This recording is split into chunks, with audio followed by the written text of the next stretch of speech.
Hello, Bay Broncos. It is Friday, May 12th, and this has been Staff Appreciation Week. Thank you so much to everyone who participated. Also this week, our 3rd through 5th graders took the Language Arts CASP test, which is our California State test. And I'm so proud of everyone for doing their best. On Wednesday, we had the PTA meeting, and on Thursday, yesterday, the choir sang at the A's game. I hope you are able to look at the San Lorenzo Facebook page because they have a video of our choir doing amazing. I'm so proud of them. Unfortunately, I wasn't able to be there because my daughter had a performance, but I was able to receive a number of videos from people, and so I was able to see them. They were incredible. I was so proud of them. And then next week, our 3rd through 5th graders will be taking the math state test, and I know they're going to do well on that. On Wednesday, we have our SSC meeting at 5:30. Feel free to join us. We'll be talking about the budget for next year and approving our site plan. And then on Friday, the PTA is hosting a masquerade dance from 5:30 to 7:30. That should be really fun. Big news this week, I sent out an email on Tuesday. I will not be returning next year as the principal of Bay. It really is a heartbreak. I love the Bay community. I feel like we've created something really special here. The families are amazing. Your students are phenomenal. We have a great staff. But this move really allows me to be with my kids more. I don't have that long before they fly the coop. And I really want to be able to spend some more time with them. So that is the only reason for this change. And so I am so grateful for all our years together at Bay. And the search committee is starting. We've already started receiving resumes, and we're going to find someone great to be the principal of Bay next year. But I'm here through the end of the year, so please feel free to reach out with any questions, any concerns. I really, truly am grateful for all of you. So with that said, I have a great book today called Amy Wu and the Perfect Bao by Kat Zhang. Move back, it's a big book so you can see. Bao like bow, not bow. It's very helpful.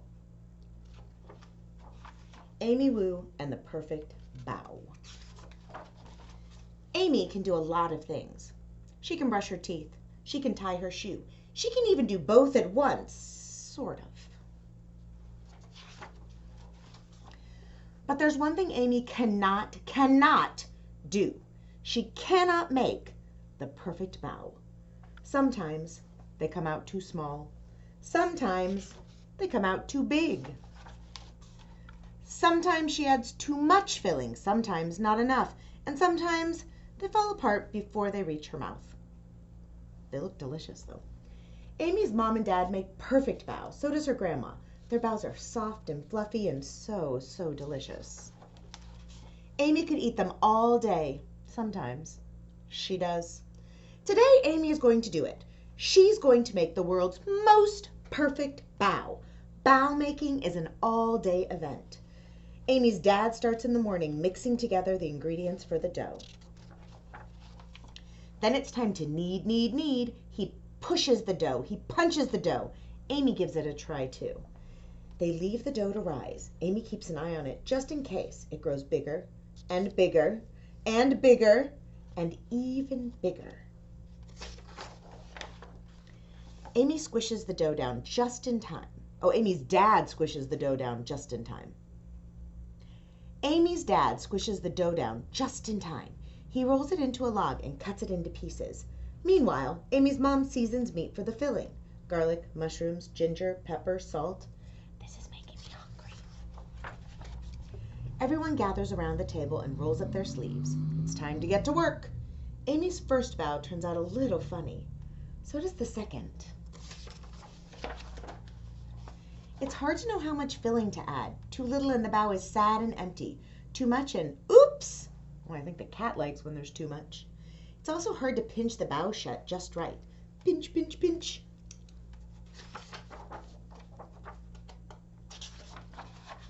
Amy watches her mom make a perfect bao.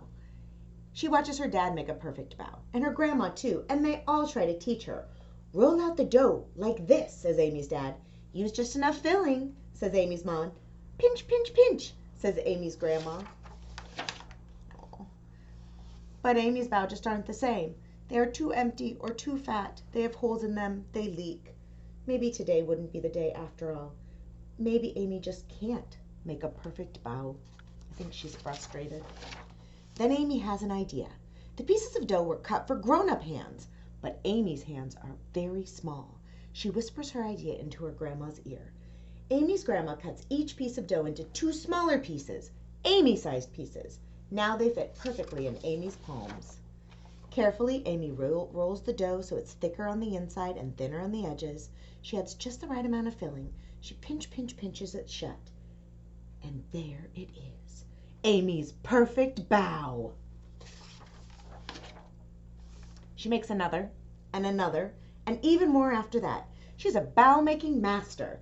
Soon all the dough and filling are gone. Everyone is tired, but they're not done yet.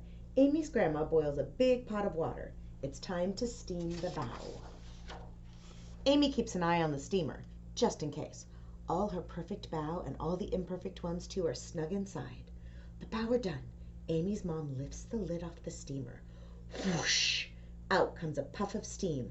Amy can't see anything at all. Do you think they're going to be perfect? The steamer clears. There are Amy's perfect bow. They are not too small. They are not too big. They have just the right amount of filling, and they do not leak. They are soft and fluffy and so, so delicious. Amy eats one, then another. Then she eats one of the not-so-perfect bow. And you know what? It tastes just as good. Look. Ah! She brought Bao to share with her friends and her teacher. Her cat gets Bao too. And that's the end. I hope you enjoyed Amy Wu and the Perfect Bao. Have a wonderful weekend. I'll see you next week. And remember, today and every day, it's great to be a Bronco. Bye, Broncos.